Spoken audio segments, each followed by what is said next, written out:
Assalamualaikum warahmatullahi wabarakatuh dan salam sejahtera. So how are you today? Excellent, that's right. Alhamdulillah malam ni kita dapat bersama lagi dalam session sembang santai kita.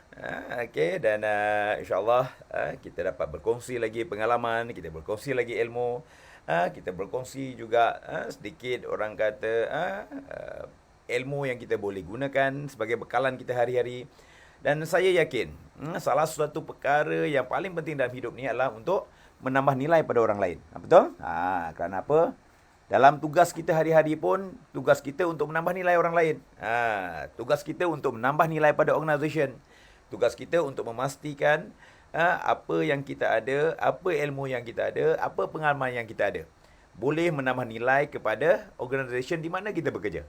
Dan biasanya apa yang kita dapat akan setimpal dengan apa yang kita berikan. Betul? Tapi ada orang kata, oh Encik Fakrul, saya dah bagi macam-macam pada organisation kita. Pada organisation saya masih dapat pulangan yang sedikit. Ataupun maybe belum setimpal apa yang saya beri. Tuan-tuan dan puan-puan, kita kena faham, dalam hidup ni, kita bukan dapat apa yang kita nak sebenarnya. Tulis dekat bawah tu. Dalam hidup, kita bukan dapat apa yang kita nak. You kena faham benda tu. Tak semua perkara yang kita nak, kita akan dapat. Tapi kepada yang Muslim, yang percaya kepada pencipta kita, percaya kepada yang mencipta kita, kita dapat adalah sesuatu yang terbaik di sisinya. Kita tulis benda tu. Benda tu penting sebagai peringatan kita. Kerana apa? Kadang-kadang aturan dia lebih baik daripada apa yang kita susun. Tapi ia tidak memberhentikan kita dari berusaha. Berusaha untuk memberi yang terbaik, berusaha untuk mencapai yang terbaik. Dan ingat, setiap usaha kena ada ilmu. Setiap usaha kena ada mentor dan guru. Setiap usaha kena ada datangkan juga dengan doa dan juga orang kata tindakan yang tidak jemu. Always remember that. Dan selalu saya bagi tahu, dugaan menjadikan kita lebih kuat, pengalaman menjadikan kita lebih matang. Okay, so therefore, dan manusia ni diduga dengan macam-macam. Ada orang diduga dengan sihat, sakit. Ada orang diduga dengan maybe wang ringgit. Ada orang diduga maybe dengan masa, sibuk masa sampai tak ada masa untuk keluarga dan sebagainya. Ada orang kadang diuji dengan orang kata kegagalan. Ada orang juga diuji dengan apa? Dengan kasih sayang contohnya. Kurangnya kasih sayang, maybe ditinggal keluarga ataupun kehilangan orang yang disayang. Nampak tak? Setiap orang akan diuji dengan pelbagai keadaan. Tapi ingat, ujian yang kita dapat adalah untuk jadikan kita lebih kuat. Jugaan dan apa juga yang diberikan kepada kita untuk jadikan kita lebih baik daripada sebelumnya. Kerana apa? Saya yakin sesuatu keadaan hidup tu akan pressure kita, push kita untuk kita bersedia untuk berubah. Dan kalau anda tak bersedia untuk berubah, apa yang berlaku? Anda yang akan diubah. Okay? Sama juga dengan keadaan sekarang ni. Keadaan sekarang amat berubah. Dan jangan terperanjat. Masa akan datang juga akan berubah. Kerana orang bagi tahu, oh Encik Fakrul, kerja safety ni makin kurang. Oh Encik Fakrul, tugas dalam safety ni makin lama makin demanding. Oh Encik Fakrul, maybe price ataupun harga ataupun maybe salary yang ditetapkan untuk safety ni makin lama makin rendah contohnya. Kerana banyak competition dan juga orang kata pasaran majikan. Tuan-tuan dan puan, saya yakin satu perkara. Okay? Walau apa yang berlaku pun, kita kena maintain dan kekalkan nilai diri kita. That's why kalau tuan-tuan dan puan-puan perasan, kalau kita pergi ke kedai, maybe you all pernah pergi kedai, betul? Okay. So kalau kita pergi kedai, contohnya kita nak beli minyak makan lah. Semua orang pernah, orang kata tengok dah pernah makan minyak makan. Okay. Dah digunakan minyak makan, betul?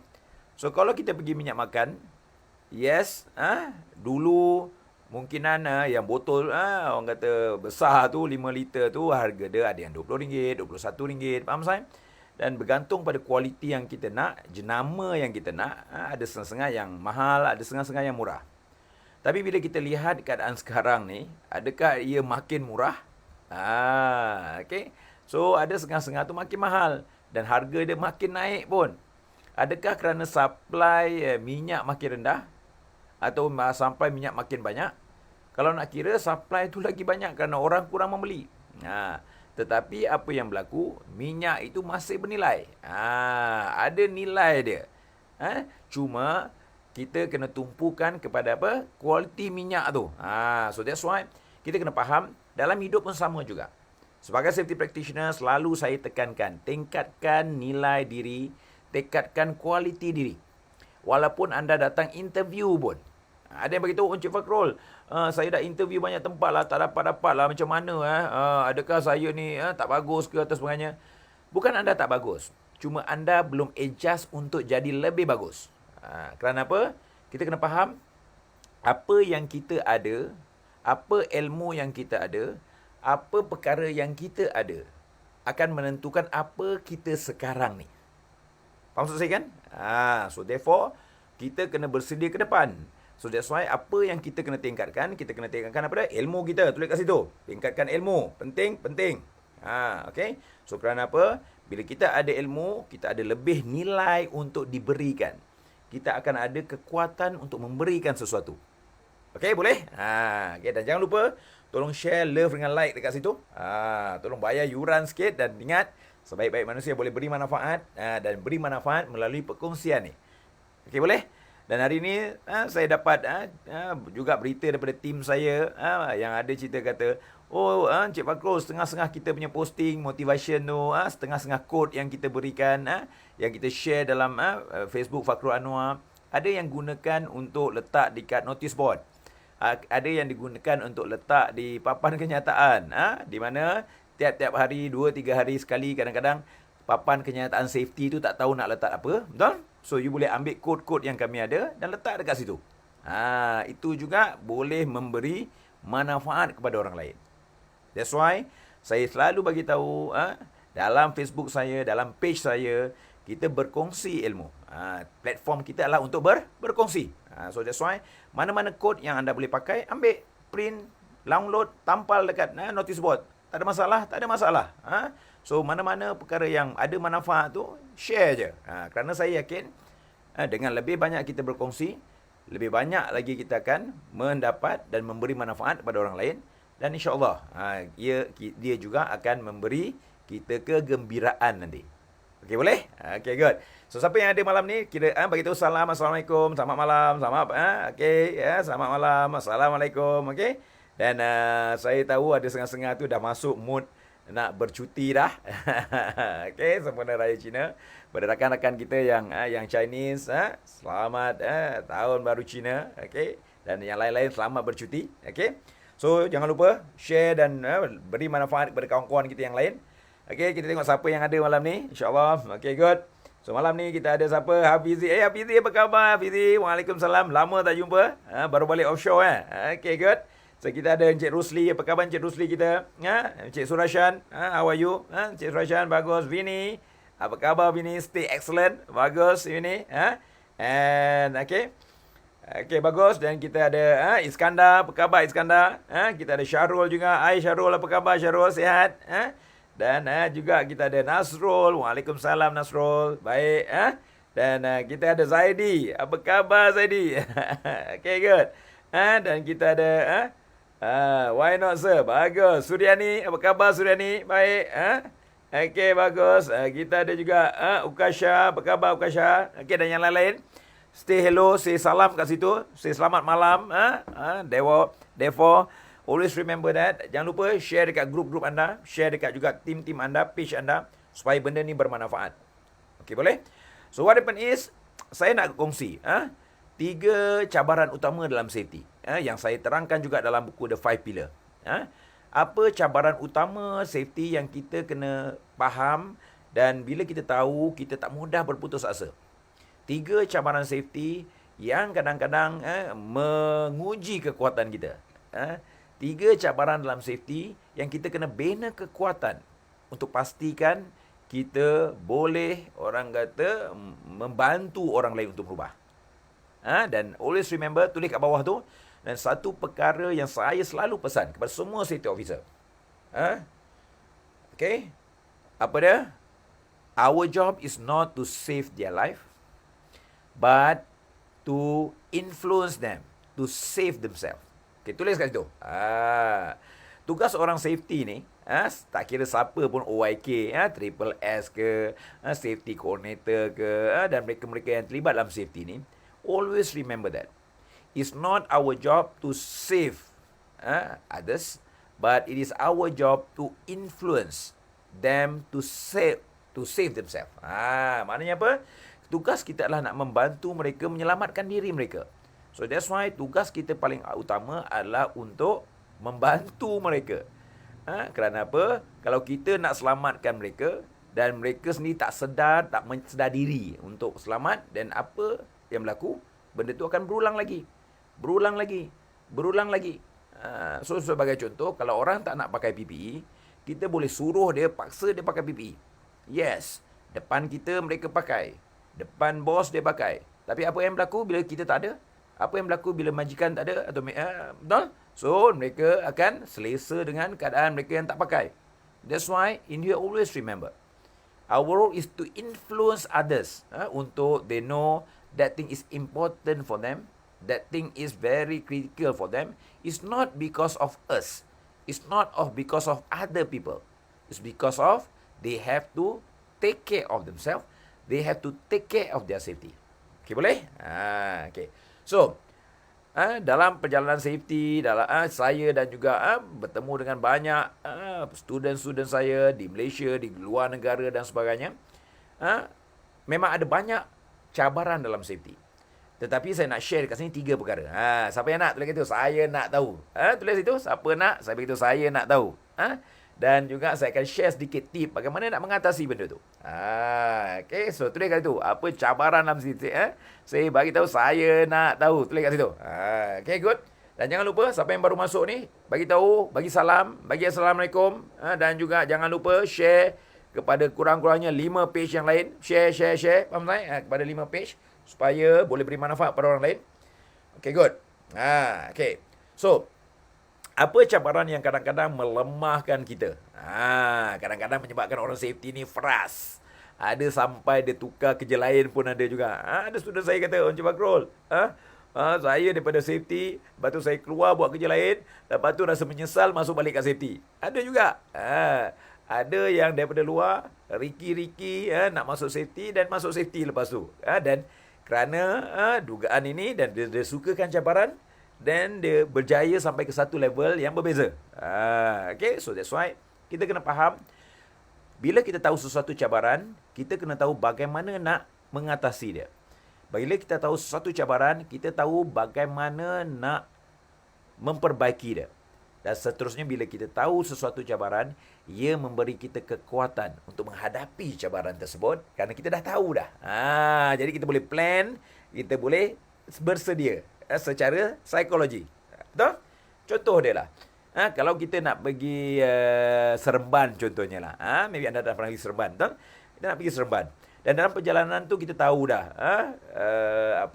Perjalanan tu akan ada roadblock contohnya. Polis akan tanya kerana masa PKP ni. Betul?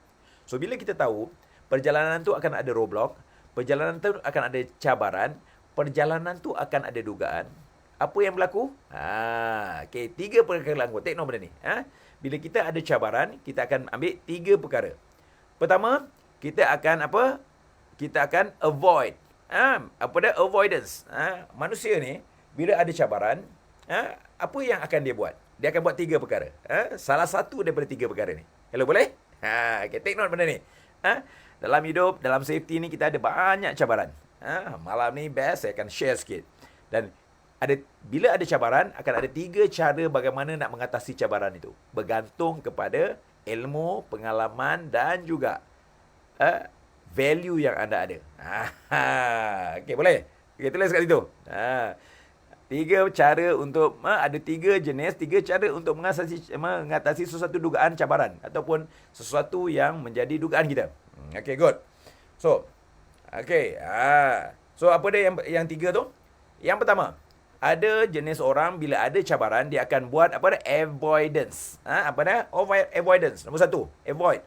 Nampak je lari, nampak je cabut ataupun tak payah pergilah kerana susah lah tempat tu, ada polis lah apa semua, nampak tak? Avoidance. Ada orang avoid.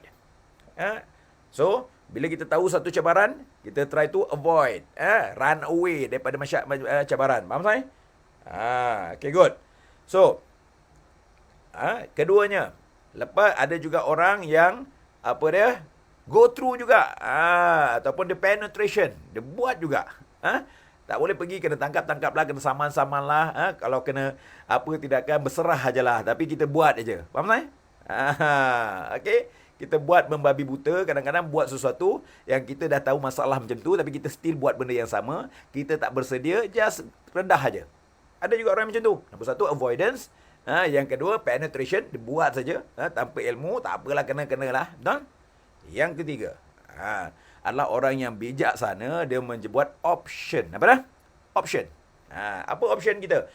Option pertama, kita boleh dapatkan, orang kata, kebenaran polis. Option yang pertama. Yang penting, kita nak sampai. So, kita fikir options. Yang kedua, kita boleh fikir, ada tak laluan lain yang kita boleh, orang kata, gunakan. Next, ada tak orang kata maybe cara transportation lain yang kita boleh gunakan. Nampak tak? Tumpang ke ataupun naik public transport ke, whatever it is. Faham tak? Yang penting aku sampai. Yang keempat, aku boleh tanya orang-orang lain, senior, mentor ataupun orang-orang yang ada pengalaman, macam mana cara nak lepas? Apa skrip-skrip nak menjawab ni? Nampak tak? Okay? So, bila kita ada masalah, kita boleh buat tiga perkara. Okay, tulis benda ni. Tiga perkara. Nombor satu, dia panggil apa? Avoidance. Kita nak cuba lepaskan diri, lari dari keadaan, jangan pergi langsung ataupun tak melakukan perubahan langsung, selesa dan meninggal dengan cara kau tu. Faham tak? Tak apalah, tak kisahlah, bolehlah. Okay, on that part. Ataupun kita avoidance. Okay, boleh? Yes. Kedua, apa dah? Redah je. Ataupun penetration dia panggil. Tanpa ilmu, tanpa apa, kena-kenalah. Betul? Dan yang ketiga, apa dah? Options. So, the best thing is, dalam hidup ni kita ada option. Kita ada dua tangan. Kita boleh tak pilih yang kanan, ujungnya kanan. Kita boleh kiri, ujung dia kiri. Faham maksud saya kan? So, therefore, kita mesti dalam keadaan mendapat option. Apa dah? Option. So, bila kita ada option, kita kena ada, orang kata apa? Mentor. Kita kena ada apa? Kita kena ada idea. Kita kena apa? Kita kena ada knowledge. Betul? Kita kena apa? Kita kena ada initiative. Faham saya? On that particular part. Kita kena ada apa lagi? Kita kena ada connection and networking. Tulis benda tu semua. Betul? So, all that particular part. Sebagai part of our options of facing the difficulties. The part of our option untuk menghadapi cabaran tersebut. Hello, boleh? Okay. Bagus. So, kita tengok siapa lagi yang bagi komen. Lagi satu, kalau anda ada apa-apa soalan ke, ada apa perkara yang saya bantu, boleh tulis kat situ. Kalau saya dalam bidang kuasa, saya bantu, saya akan bantu anda. Boleh? Okay, good. So, kita tengok siapa yang komen je ni. Okay. Okay, bagus. Saya nak tahu. Okay, bagus. Nasrul. Yes. So, tolong share kat kawan-kawan, kat grup lain. Jangan lupa share kat page anda. Okay. Fadil Hamzah. Okay, dia kata, dah buat recommendation dengan majikan siap, tapi majikan macam tak nak. Tunggu audit baru gelabah. Macam mana nak buat tu? Macam mana nak nasihat? Okay. Itu sebabnya dugaan pertama sekali tuan-tuan puan-puan, dengan safety ni adalah apa dia? Dengan majikan. Nampak? So, bagaimana dengan majikan? So, that's why bila kita berhadapan dengan majikan yang avoidance, faham tak? Majikan yang kena ignorance. So, kita kena faham. Itu adalah perspektif majikan. Dia boleh terima, dia boleh tolak, atau dia boleh buat bodoh. Faham tak? So, cabaran utama apa dia? Pertama, majikan. Okay, good. So, apa yang kita boleh buat? Macam saya beritahu, tugas kita bukan nak merubah majikan. Tugas kita bukan nak paksa majikan. Tugas kita bukan nak orang kata menyuruh dan memastikan orang kata majikan tu buat. Kerana apa? Untuk melakukan sesuatu keputusan, itu adalah hak majikan. Faham maksud saya? Itu you kena faham konsep tu. Jadi, tugas kita apa dia? Apa boundary tugas kita? Apa boundary kerja kita? Tugas kita adalah untuk menasihati dan juga berkomunikasi. So that's why bila dengan majikan, nombor satu yang you kena tahu apa dia? Komunikasi. Komunikasi dengan betul. Communicate. Orang macam mana juga kalau kata orang tak nak berubah, orang tak nak ikut. Apa kerja kita? Kita frust ke? Kita lari ke? Kita tak nak buat kerja? No. Saya selalu bershare. That's why tolong belajar komunikasi. Tugas kita untuk komunikasi. Orang tak ikut, komunikasi lagi. Inform lagi. Maybe adjust sedikit. Highlight apa yang penting. Komunikasi lagi. Kerana boundary kita adalah untuk beritahu. Cuma, untuk beritahu tu, kita boleh buat biasa-biasa ataupun kita boleh buat apa dah? Ada impact. Bagaimana kita berkomunikasi. Bagaimana kita menggunakan ilmu psikologi dengan majikan. Itu penting. Faham saya? Kerana apa? Kita tak boleh merubah dia. Tapi kita boleh influence dia. So, belajar ilmu komunikasi. Belajar ilmu psikologi bagaimana nak memperbaiki cara kita menyampaikan sesuatu. Belah betul so that's why jangan frustrated kerana majikan tak nak ikut. Untuk ikut atau berubah atau tidak, comply tak comply, itu tugas majikan. Tapi tugas you adalah untuk apa? Influence. Cadangkan lagi. Walau sehingga 40 kali pun cadangkan je. Never frustrated. Masukkan dalam minit-minit. Masukkan dalam safety committee minit-minit. Faham saya? All that particular part is we have done our level best dalam our boundary. Faham maksud saya kan? So always remember that. Kita pun faham juga. Kadang-kadang majikan ni kita tidak ada mampu untuk merubah. Okay, boleh? Okay, good. So, next. Hafizi, culture. Okay, bagus. Bagaimana lagi? 3 option, redahnya. Okay, bagus. Hafizi, bagaimana nak break culture client? Culture client yang asyik pointing up to safety personnel. But for me, I take as a challenge. Why not? Okey. Masalah kadang-kadang, tuan-tuan, saya minta maaf. Salah satu cabaran kita juga, kadang-kadang orang safety yang salahkan safety lain. Betul? Orang safety yang menyalahkan orang safety lain. Contohnya, klien punya safety, salahkan safety dia punya kontraktor. Faham tak? Kadang-kadang yang menjadi masalah ni orang safety juga. Kerana apa? Orang safety ni cari orang safety untuk menyalahkan orang lain. So that's why in here, cara kita adalah improve komunikasi kita. Saya bagi contoh. Contoh yang jelas. Zaman dulu, zaman dinosaur. Boleh? Tulis kat sini, zaman dinosaur dulu. Kalau JKKP datang dekat site, biasanya dia akan cari SHO. Dia bubuk SHO. Dia bagi tahu apa yang SHO tak buat. Dia marah SHO kenapa tak buat. Betul? Itu zaman dinosaur dulu.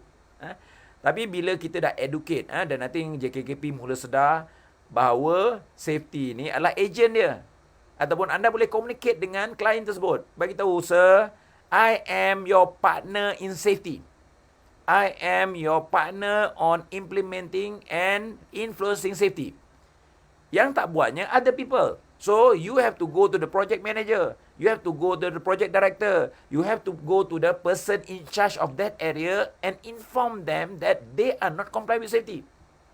Sometimes we have a boundary to do. Kadang-kadang orang safety ni kita dah buat dalam bidang kuasa kita pun. Saya faham. So that's why kita kena communicate dengan jelas. Bagi tahu sir, this is our boundary to do it. It's my role to influence others, to save themselves. But it's not my role to save others. Lain kalau you ni bomber. Faham tak? Kalau kau bomber tu memang kerja kau untuk save orang. Benar? So you have to understand that. So that's why belajar komunikasi dengan bagus. Belajar untuk berkomunikasi dengan lebih bijak. Kadang-kadang kita ni masalah dalam safety, kita tak tahu nak menjawab. Kita tak tahu nak menjawab dengan baik. Kita tak tahu nak menjawab dengan betul dan jelas. Okey, betul? Okey, bagus. Memang betul tu tuan, betul. Kerana apa? Masalah dia kadang-kadang orang safety juga. Safety pergi tutup kat safety. Pasal apa? Patutnya kalau kata kalau you jadi klien, faham tak? You nasihatkan dia, bos. You jadi klien safety. Ini kadang-kadang bukan salah safety. Pergilah dekat project manager, pergilah dekat project director, pergilah dekat person in charge, pergilah dekat HOD yang tak comply tu, yang tak support tu. Mereka support, nasihati mereka, nasihat bagi pada mereka. Ini tak, ada finding bagi kat safety. Apa marah safety? Sedangkan safety dengan safety client tu, we are partner in crime. Partner in crime lah pula. Okay, bagus. Abizi, bagus. Communicate, bagi tahu dia. Kadang-kadang benda ni bukan disebabkan oleh safety. Tapi ingat, orang safety pun kena belajar buat dengan betul. Orang safety pun kena buat kerja dengan ikhlas. Buat kerja untuk apa dia? Saya selalu bagi tahu. Tugas kita antaranya adalah 3 perkara. 3 tugas utama safety. Apa dia? Siapa ingat? Apa dia 3 tugas utama? Nak tahu? Nak tahu apa dia 3 tugas utama safety? Siapa nak tahu? Beritahu saya nak tahu. 3 tugas utama safety supaya majikan berubah. 3 tugas utama safety supaya pekerja berubah. 3 tugas utama safety supaya kita boleh bantu mereka untuk berubah dalam safety. Siapa nak tahu? Siapa nak tulis itu? Saya nak. Okey, tak apalah. Tak nak Okey. Kita kena faham. Tugas kita bukan asyik nak ronda. Tengok orang salah, ambil gambar, lepas tu report. Ronda, buat walkabout, tengok orang salah, ambil gambar, report. Ronda, buat walkabout sana sini, pagi-pagi, pusing, tengok orang tak okey, ambil gambar, report. Adakah itu tugas safety? Adakah itu aja? Okay, good. Macam tak love like je. Tulis gitu, love dengan like sikit. Love. Apalah, kedekut betul. Okay, love dengan like sikit kat situ. Okay. Tak nak tu. Okay. Dah banyak dah, kan? Dah banyak saya kongsi malam ni. Okay. So, 3 tugas utama safety. Asyik-asyik, ronda, ambil gambar, report. Kau ingat kerja kau tu je. Lepas tu balik ke office, sign PTW. Sign lah work permit. Itu je kerja kau. Lepas tu apa nak buat? Prepare lah report apa yang patut. Lepas tu pergi bumba lah, pergi check fire extinguisher lah, pergi no.